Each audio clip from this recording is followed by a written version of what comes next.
दिल्ली में बिहार के सीएम नीतीश कुमार का मिशन 2024 जारी है। आज उन्होंने दिल्ली के सीएम अरविंद केजरीवाल से मुलाकात की। दोनों नेताओं के बीच करीब 1.5 घंटे की मुलाकात हुई। नीतीश कुमार ने गुरुग्राम के मेदांता अस्पताल में मुलायम और अखिलेश से भी मुलाकात की। साथ ही नीतीश हरियाणा के पूर्व सीएम ओपी चौटाला से भी मिले। उन्होंने लेफ्ट के सीताराम येचुरी और डी राजा के साथ भी आगे की रणनीति को लेकर चर्चा की।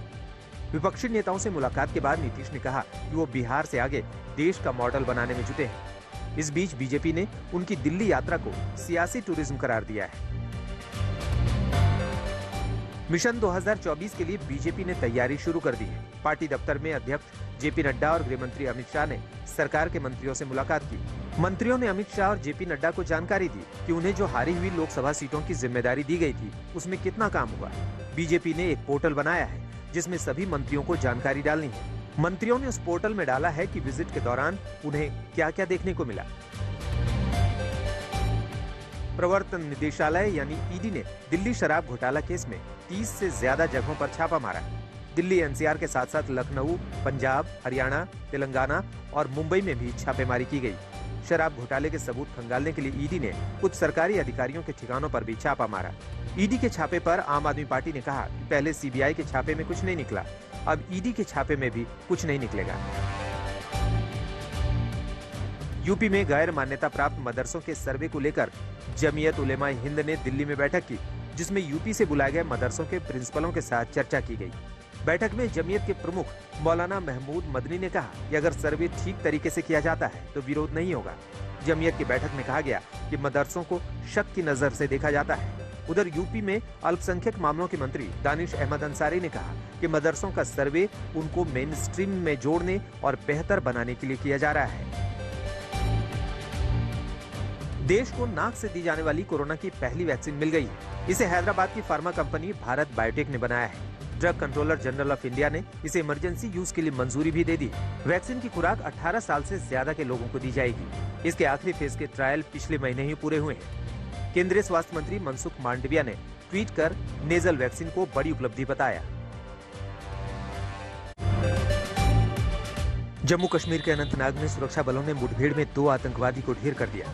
मारे गए आतंकवादियों की पहचान दानिश भट्ट उर्फ कोकब दुरी और बशारत नबी के रूप में हुई है। दोनों आतंकी संगठन हिजबुल मुजाहिदीन से जुड़े थे। पुलिस के मुताबिक दोनों आतंकियों ने मई 2021 में 2 नागरिकों की हत्या की थी। दूसरी ओर करीब 8 महीने बाद पाकिस्तान ने एक बार फिर सीज फायर का उल्लंघन किया।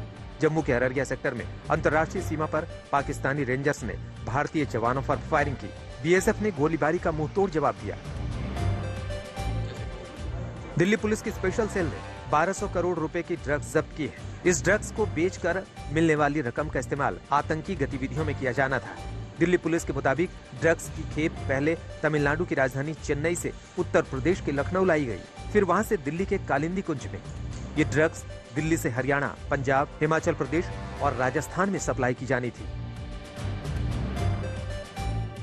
भारत की अर्थव्यवस्था को लेकर राहत वाली खबर है। ग्लोबल रेटिंग एजेंसी मूडीज की ताजा रिपोर्ट में कहा गया है कि रूस यूक्रेन की जंग, उच्च मुद्रास्फीति के बावजूद देश की वर्तमान आर्थिक सुधार के पटरी से उतरने की संभावना नहीं है। उधर त्योहारी सीजन से पहले देश के सर्विस सेक्टर ने बेहतरीन प्रदर्शन किया है। S&P global India services purchasing managers index अगस्त में बढ़कर 57.2 हो गया, जो अनुमान से ज्यादा है। बेंगलुरु में भारी बारिश लगातार जारी है। मौसम विभाग के मुताबिक आने वाले 2-3 दिनों में राहत मिलने की उम्मीद भी कम है। मौसम विभाग ने बेंगलुरु के लिए येलो अलर्ट जारी किया है। भारी बारिश में लोगों की बढ़ती मुश्किलों के बीच सियासत भी खूब हो रही है। कांग्रेस ने सूबे की बीजेपी सरकार के खिलाफ प्रदर्शन किया।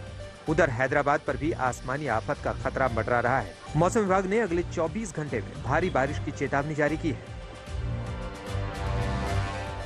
लिज ट्रस ब्रिटेन की 56वीं प्रधानमंत्री बन गई है। स्कॉटलैंड के बालमोरल कासल में क्वीन एलिजाबेथ ने उन्हें पद की शपथ दिलाई। आमतौर पर यह कार्यक्रम लंदन के बकिंघम पैलेस में होता है, लेकिन क्वीन इस वक्त स्कॉटलैंड में है। 96 साल की क्वीन खराब सेहत के चलते यात्रा नहीं कर पा रही है, इसलिए नए पीएम की शपथ स्कॉटलैंड में हुई। खास बात ये कि लिज ने उन्हीं क्वीन एलिजाबेथ के सामने शपथ ली जिनका वो 1994 में खुला विरोध कर चुकी हैं।